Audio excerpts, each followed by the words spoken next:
Kapmayın gelir düğünü dostlarıma, Tandaşı, çarşı kızlı ayaş deşke.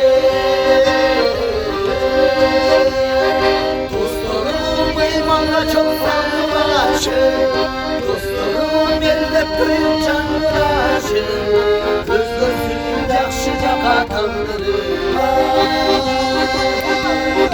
Gözümü kuşum boyun kanlılaşı,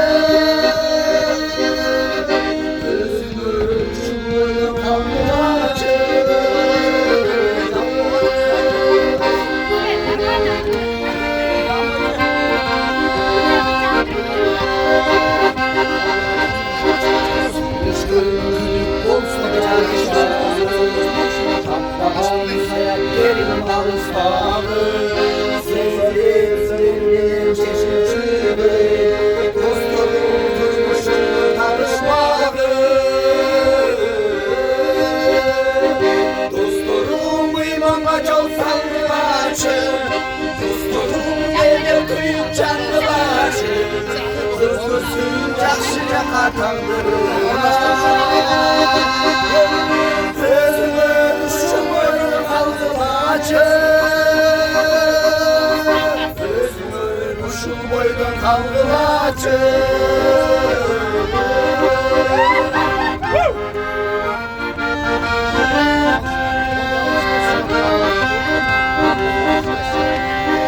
Bir nazır arzu ümitli varlığımı, benim sinir lazımdır.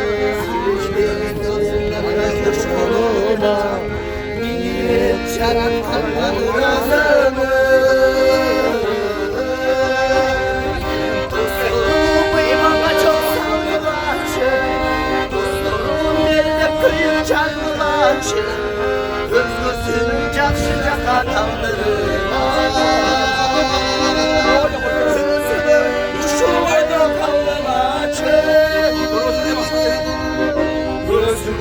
Kuşum boydan kaldılaçı, Gözümü çat çaş boydan kaldılaçı.